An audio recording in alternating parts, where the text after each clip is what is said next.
Okay, good day mga ka-airsoft, good day mga kabigman. Big man, walang katulad. Gamit ay legit, laging panalo pag suka. Sniper o pistol, lahat ay fire. Kami ang top airsoft provider. Big man, walang katulad. Gamit ay legit, laging pagaman pinipin siya. Laging may bago, laging legit.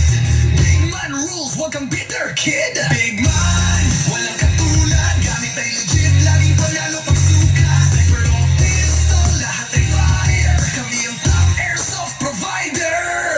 Hello, magandang hapon po sa inyong lahat. Magandang hapon sa aking mga ka-airsoft, Luzon, Visayas, and Mindanao.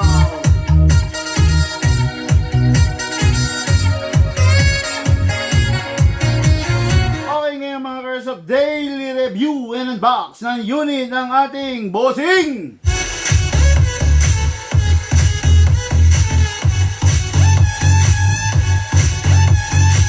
Pero bago tayo magsimula, ang unit na ating ide-demo test fire ngayon is unit na nakita rin ng ating bossing nung nakaraan. The full upgrade inside and out, nakita nyo naman, nandiyan sa YouTube channel natin. Full upgrade inside and out na Scar. Ano ba yung Scar? Scar is a unit na halos same din ng setup ng mga M4. Mapa AEG siya or gas blowback. Kaya lang merong mga konting pinagkaiba. Okay? Scar, napakaganda. Kung ikaw gusto mo ng unit na solid, napakabigat, huwag ka na mag-alinlangan pa. Go for this. Napakalupit, no? Mas mabigat siya sa mga M4 because of its solid body. Yan, makikita nyo, no? Yung nakaraang in-upgrade natin is a Scar unit na capable of na upgraded outside at saka in. Kung di ako nagkakamali, naka-suppressor yon, no? Parang ang setup niya is DMR. Tapos kung di ako nagkakamali, naka-long scope. Okay? Paalis to sa lamig para ayun, kung di ako nagkakamali, naka-long scope yon. Okay? Pero ito, assault ang datingan niya. Makikita nyo, ayan, no? Buhay na buhay, EOTech holographic scope, tapos pinalagyan ng lens guard, okay? Para kung sakasakali, pak, di ba? Hindi direct hit na may hit yung scope mo. Merong mga cases na tinatamaan yung scope, nababasag. Pakita ko lang sa inyo, ha? Lalo na kung yung unit is ganito, upgraded. Napakalakas nito, no? So, hinahanap ko lang yung picture, no, na yung nabasag na scope. Sandali. Gusto ko maipakita sa inyo yan, mga ka-airsoft, no, kasi hindi biro yun, eh. Sa totoo lang, no, masakit sa ulo pag nabasagan ka ng scope. Ayan, no, ayan. Pakita ko sa inyo, ayan. Oh, 'di ba? Ayun, no, basag 'yun, no. May crack 'yan, no. Kaya hindi maganda na mabasagan ka ng scope. Prevention is always better than cure. Pag nabasag na kasi, wala ka na magagawa, basag na, no. So, prevention is always better than cure. Kaya prevent natin yung mga ganung bagay kasi ayaw natin na mag-suffer ang ating ka-airsoft.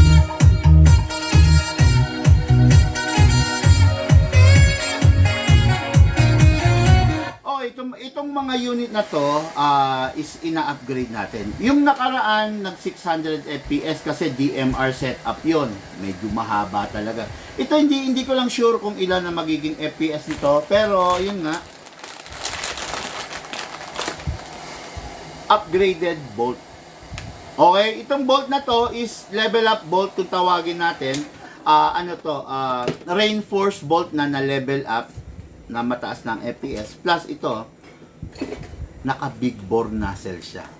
Actually, walang binebentang big bore nozzle ng isang GBBR. Pero tayo, meron tayong technology kung saan nalalakihan natin yung bore para magkaroon siya ng mas malakas na FPS. Okay? Ngayon, pag in-upgrade natin, nilakasan natin ng FPS, syempre, mas bugbog yung unit, di ba? Mas bugbog siya. Kasi mas malakas eh. Kaya kinakailangan natin magpalit ng to. Okay? Kinakailangan natin rin magpalit ng fire control group. Ito yung responsible sa pag-control ng trigger dito. So, nandito siya. Okay? Full steel CNC RA Tech fire control group. Ayan o, makikita nyo naman. Ayan o. Itong isa is good for mga, ayan o, M4. Ayan, for M4. Itong isa naman is good for SCAR. O, ayan, ayan, nandyan yan ha. Zoom nyo na lang, no? So, ito, hindi na to ordinaryo, no? Lagi kong, ito mga karso pa, lagi kong sinasabi, minsan may mga bagay na na hindi worth it ipaglaban, no? Tulad nito, no? Itong makikita nyo is the ordinary fire control group. Ordinary lang to, no? Tapos, bigla nyong makikita yung CNC na fire control group. Ayan. Ayan. Okay. Ayan. Bigla nyo makikita yung CNC na fire control group. Ayan ha. Ito, CNC fire control group. Ito, ordinary. 'Di ba? Kaya ako sinasabing minsan hindi worth it makipaglaban. Minsan may mga tao na pares lang naman. Wala namang pinagkaiba yan. Kung yun ang paniniwala mo, go na lang tayo dun. Hindi na para paliwanagan kita, 'di ba? I've been here in the business 7 years. Hindi, kumbaga, I've been in the business 7 years. Every day ipinapakita ko yung mukha ko sa live, sa vlog. Hindi na ako tulad ng mga ibang seller na sige lang, benta lang ng benta. Hindi na ako tulad ng ibang seller na wala nang pinapangalaga ang pangalan. Okay? Big man is 7 years on the business. Kailangan pangalagaan natin ang pangalan. Okay? Ngayon, may mga tao magsasabing, parehas lang naman. Hindi po magkaparehas yan. Ordinary po ito. Ito po, CNC steel. Okay, no? Kung titignan mo parang parehas, no? Pero mas durable to. Okay? May mga tao kasi na, chinek ko yung unit, parehas lang sila, wala namang pinagkaiba. Hindi po parehas yan. Tandaan nyo ha, napakaliit na halaga lang to para magpasira tayo, di ba? Pag sinabi natin na naka-RA Tech Fire Control Group yan, naka-RA Tech talaga yan, no? Pag sinabi natin na naka-ordinary, hindi naka-upgrade yan. Tulad dito. Look, penny nga ako nung bolt na stock lang na ordinary. Makikita mo yung wala pang bawas. Marami pa yon, marami. Tapos parang may nakalagay, okay, ganun. Yan, ito. Ito ha. This is an upgraded bolt.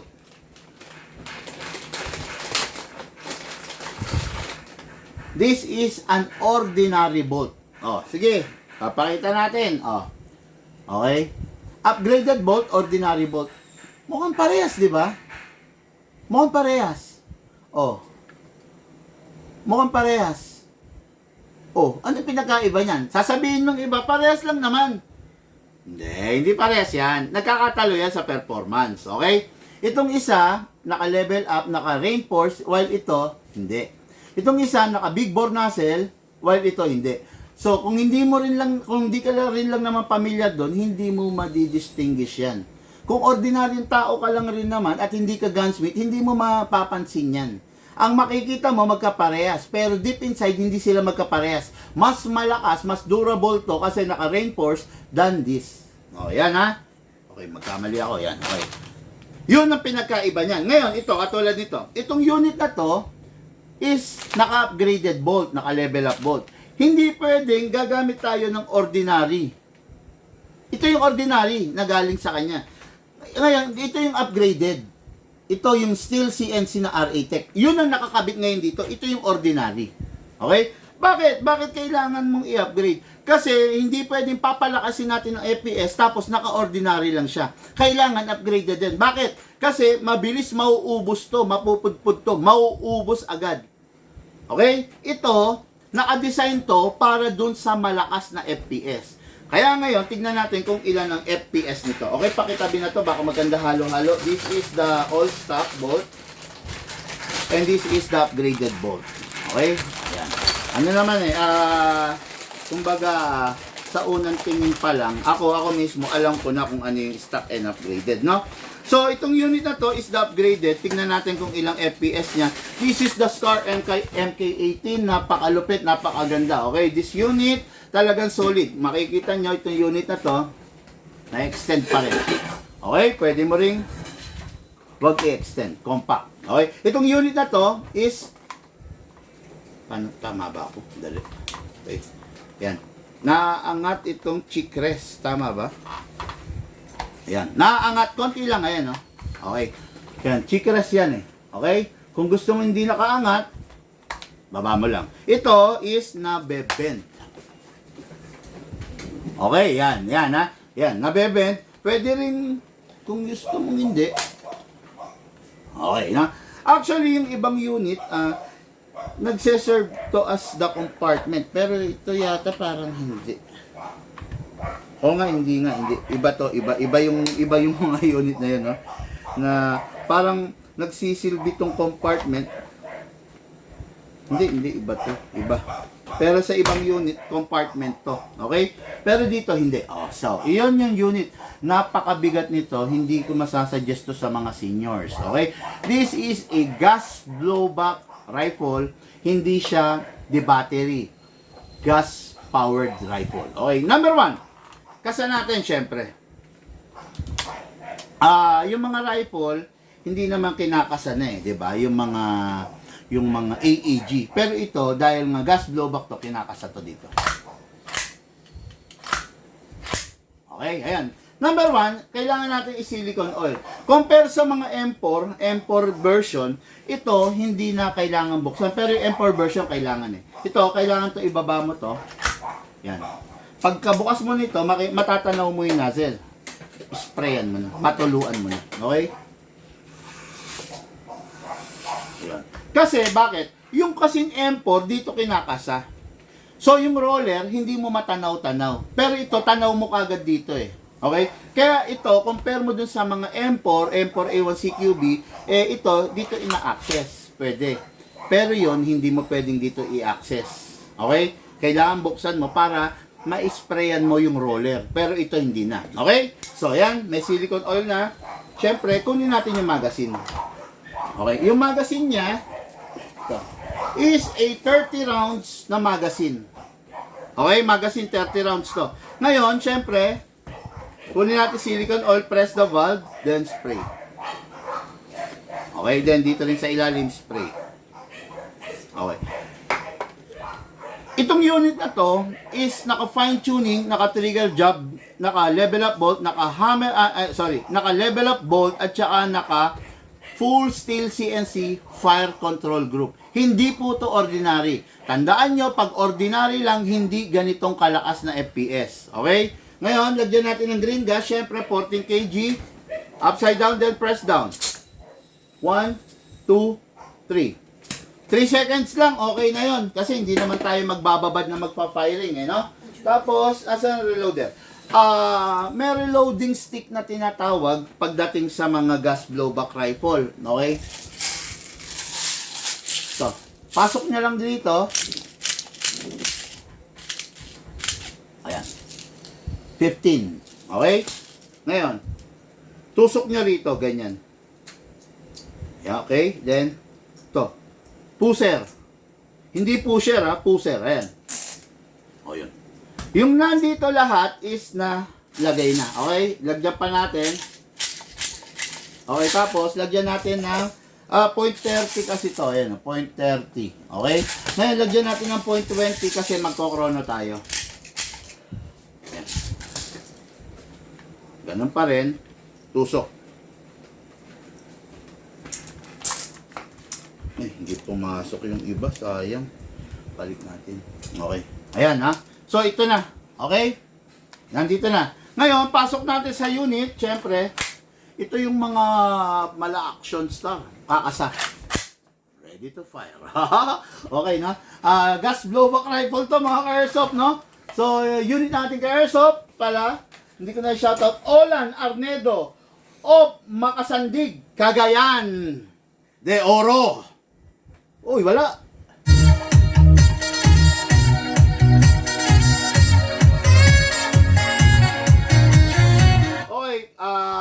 Sir Olan Arnedo, ito na po. Single fire, chrono test. 603. 603. Grabe yung FPS. Yung mayanig yung unit. 603. Firing! Grabe. 578. 578. 579. 579. Lakas! Okay. Actually, 600, it is because biglang nag-drop. Nakatapat siya, nakatutok siya sa aircon. Pakita natin yung aircon. Ayan. Hindi ito pwedeng i-flip. Okay, ayan. Ayan, yan yung aircon, no? O, ayan. Nakatutok siya rito. Kaya, biglang drop ng gano'n, no? Pero kung sakasakali naman na wala kayo sa aircon, yun pa yung 600, hindi ganun kabilis ang drop nun. Siguro, kung 600, mas malakas pa kasi kung nasa outdoor kayo, baka mag 610, 620 yan. Tapos, magdadrop yan from 620, 610, 605, 600. Hindi ganun kabilis na magdadrop agad, ha? Pero, yun nga. Video. Sarap to. No? Bakit ganun kataas sa FPS? Kasi upgraded. Okay? Ngayon, hindi pwedeng i-upgrade ng basta-basta ng putyo-putyo kasi gas blowback to. Kaya kailangan proper upgrade. Bolt and kita ba? Yan. Full steel CNC na fire control group. Firing! Okay, mga airsoft, single fire. Gas blowback rifle, firing! Rapid fire. Single fire. Rapid fire. Open bolt, ay makikita nyo. Kasi wala na siyang bala. Next thing to do, release the magazine, then release the bolt. Then rest the hammer by pressing the trigger. Okay. Napakaganda, napakasarap ng unit na. Sigurado mag-e-enjoy yung ating airsoft Olan Arnedo.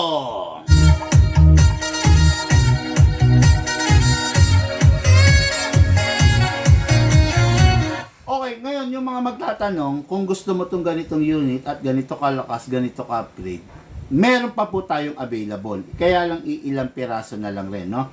Ngayon medyo nagtataka nga ako kasi malamig ang panahon ngayon. Tapos natitipuhan ng mga ka-airsoft gas blowback. Syempre, wala naman tayong magagawa doon, di ba?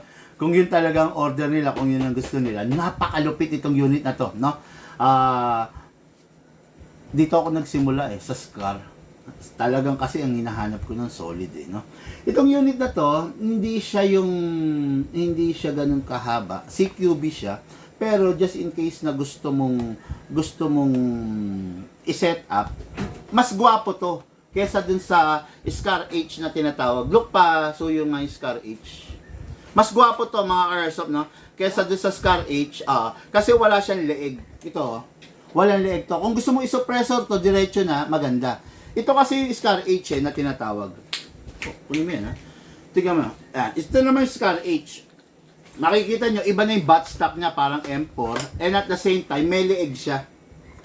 Ito yung sinasabi kong leeg, Ito walang leeg, ito may leeg. Ito, medyo pangit pag sinupressor mo. Kasi ang haba di ba? Ang haba ng leeg niya Parang banana Q, may stick tapos biglang tataba dito. Medyo awkward to, no? Pero yung iba gusto rin ng itsura nito kasi medyo ang taba ng magazine, ng dating, no? Kumpara mo rito is, pero parehas lang silang 30 rounds, Ayan. O, yan, di ba? Ayan.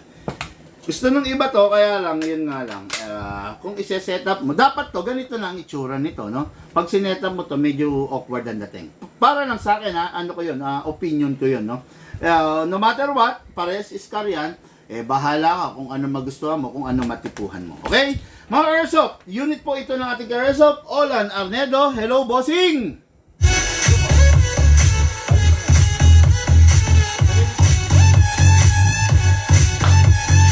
Okay, ready for packing and shipping. Makasandig, Cagayan de Oro. Lahat po tayo nagmula sa iba't ibang larangan. Pinagbuklod, pinag-isa ng iisang libangan. Yun po ang paglalaro ng airsoft. Siyempre po, hindi tayo magsasawa. Hatid po sa inyo ng inyong lingkod. Bing. Iban walang katulad, gamit ay legit, laging panalo pag sukat. Sniper o pistol, lahat ay fire. Kami ang top airsoft provider. Big Mike.